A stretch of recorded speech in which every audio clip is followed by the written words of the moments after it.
गीता लहानपणापासून वाचली पाहिजे, ती अंगीकृत केली तरच धर्म वाचेल आणि टिकेल. नवापूर येथील भव्य हिंदू संस्कार मेळाव्यात डॉक्टर गौतम खट्टर यांचे परखड मत. भगवद्गीता लहानपणापासून वाचली पाहिजे, ती अंगीकृत केली तरच धर्म वाचेल आणि टिकेल. सनातन संस्कृती वाचवायची असेल तर भगवद्गीता सोबत वेदांचे, उपनिषदांचे, धार्मिक ग्रंथांचे वाचन करा आणि इतरांनाही सांगा. त्याने स्वतः बरोबर इतरांच्याही जीवनाची सार्थक होईल, असे परखड मत हिंदू मेळाव्याचे वक्ते, राष्ट्रीय सनातन महासंघाचे अध्यक्ष, मेळाव्याचे वक्ते डॉक्टर गौतम खट्टर यांनी व्यक्त केले.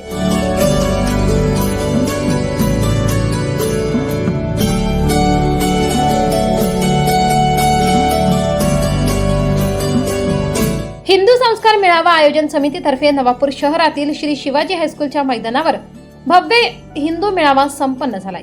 या मेळाव्यात हिंदू धर्मात चुकीच्या पद्धतीने रुजवण्यात आलेल्या रूढी परंपरा, चालीरीतीमुळे सनातन धर्माचे कसे नुकसान झाले यावर डॉक्टर गौतम खट्टर यांनी मत व्यक्त केले.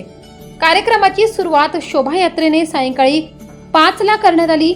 शोभायात्रेत ढोल ताशांच्या गजरात आदिवासी झिबली नृत्य सादर करत समारोप मेळाव्याची ठिकाणी झाला. कार्यक्रमाची सुरुवात देवमोगरा माताचे प्रतिमा पूजन करून दीप प्रज्वलन करून करण्यात आले. या प्रसंगी समिती अध्यक्ष मनोज अग्रवाल यांनी डॉक्टर गौतम खट्टर यांचे स्वागत केले. श्री खट्टर पुढे म्हणाले की घरात घरात मर्यादा पुरुषोत्तम रामाची प्रतिमा, भगवद्गीता सोबत धार्मिक ग्रंथ असले पाहिजे, त्याचे सामूहिक वाचन केले पाहिजे. सनातन धर्मात जातीय व्यवस्था नव्हती, ही काही समाजकंटकांनी रुजवली. वास्तविक सनातन एक आहे. आपसातील भेदभाव नष्ट करा, व्यापार वाचवा, असे ते म्हणाले. हिंदू संस्कार मेळावा आयोजन समितीने केले होते. भव्य हिंदू संस्कार मेळाव्यात नवापूर शहरासह तालुक्यातून गावपाड्यांवरून मोठ्या संख्येने नागरिक उपस्थित होते. मेळाव्याची सांगता महाप्रसादाने करण्यात आली. कार्यक्रम यशस्वी करण्यासाठी समितीचे अध्यक्ष मनोज अग्रवाल, उपाध्यक्ष राजेंद्र गावित, अनिल वळवी, गोपी सैन, शंकर दर्जी व नवापूर शहरात भव्य हिंदू मेळावा हिंदू संस्कार मेळावा आयोजन समिती पदाधिकारी यांनी परिश्रम घेतले. या कार्यक्रमाचे सूत्रसंचालन कमलेश पाटील यांनी केले तर आभार गोपी सेन यांनी मानले. कार्यक्रमात कोणताही अनुचित प्रकार होऊ नये म्हणून पोलीस निरीक्षक शिवाजी बुधवंत, उपनिरीक्षक विशाल सोनवणे, जितेंद्र महाजन, भाऊसाहेब लांडगे व पोलीस कर्मचारी यांनी चोख बंदोबस्त ठेवला होता.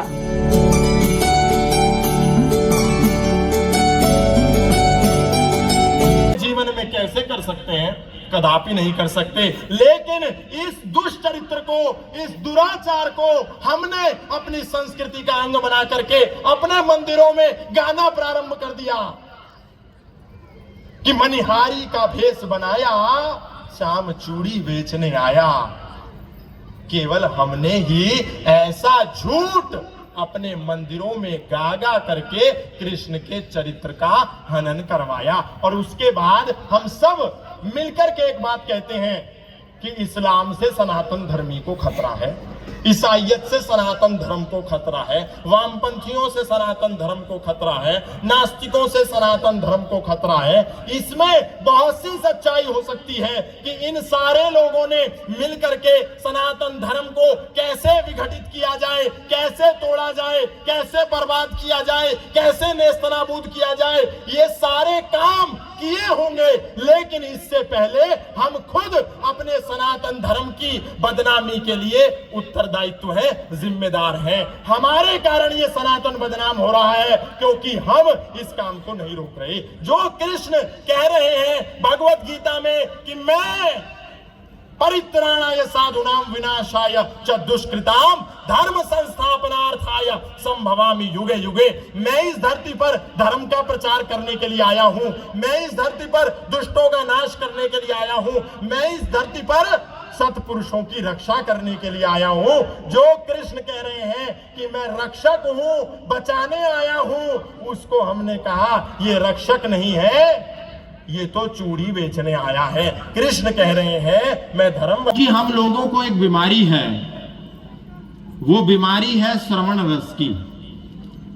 हिंदू को ये बहुत बड़ी बीमारी है कि उसका कोई भी कार्यक्रम होता है या तो वो नाचना चाहता है या गाना चाहता है, भंडारा करना चाहता है, प्याऊ लगाना चाहता है, और इसी को ही धर्म समझ करके मानता है। सनातन धर्मियों के बहुसंख्य लोगों के लिए धर्म केवल इतना ही है कि भंडारा करो, पूड़ी सब्जी खाओ, आलू हलवा खाओ, प्रभु के गीत गाओ और कभी कभी निर्जला एकादशी आ जाए तो प्याऊ सड़कों पर लगाओ। इतना ही हमारा धर्म है। और इससे अधिक यदि हम कुछ करते हैं तो माता की चौकी करते हैं, साईं बाबा की संध्या करते हैं, जागरण करते हैं और इसी को धर्म मान करके बैठ जाते हैं। ये धर्म का एक अभिन्न अंग है, लेकिन यही पूरा धर्म नहीं है। जब हम पर संकट आता है, और वर्तमान में जितना भी संकट सनातन धर्मियों पे है, वो केवल और केवल यदि संकट कोई है तो केवल विचार का संकट है। हम वैचारिक रूप से सबसे प्रबुद्ध समाज हैं।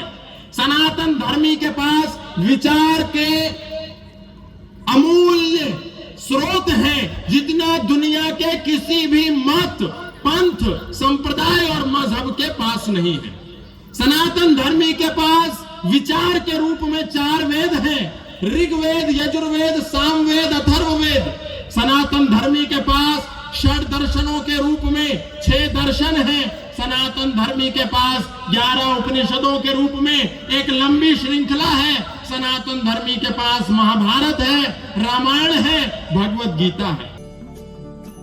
हॅलो नवापूर न्यूजसाठी संपादक प्रेमेंद्र पाटील, नवापूर।